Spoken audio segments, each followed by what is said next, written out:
నమస్తే అండి. ఈరోజు బాబాగారి సందేశం. బిడ్డ, నేను నీకు కలలో కనిపించి చెప్పిన ఒక విషయాన్ని మర్చిపోయావు తల్లి. నాకు చాలా బాధగా ఉంది. ఇప్పుడు మళ్ళీ కూడా నీకు గుర్తు చేస్తున్నాను అని చెప్పి బాబా మళ్ళీ కూడా ఒక సందేశాన్ని, అంటే మర్చిపోయిన ఒక విషయాన్ని బాబా మళ్ళీ మళ్ళీ మనకు గుర్తు చేస్తూనే ఉంటారండి. అలాంటి ఒక విషయం ఏంటి అనంటే, ఒక భక్తుడికి బాబా కలలో కనిపించి ఒక సహాయం చేశారండి. అంటే ఆయన బిజినెస్లో లాస్ అయిందని ఎన్నో రోజుల నుంచి బాబా దగ్గర పెట్టుకున్న ప్రార్థనకి బాబా కలలో కనిపించి, ఒక వ్యక్తి ద్వారా నీకు సహాయాన్ని అందించబోతున్నాను, అలా నీకు సహాయం అందిన తర్వాత ఆ భక్తుడికి నీ వల్ల అయిన సహాయాన్ని నువ్వు చెయ్యి అని చెప్పి బాబా కలలో చెప్తారండి.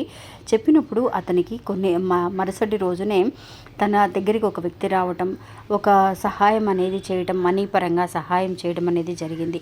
ఇంకా అతను ఆ బిజినెస్లో లాభాలు రావటం, ఆ సంతోషంలో అలా గడిపేస్తూనే ఉన్నాడు. కానీ బాబా చెప్పిన విషయాన్ని మాత్రం అతను మర్చిపోయాడండి.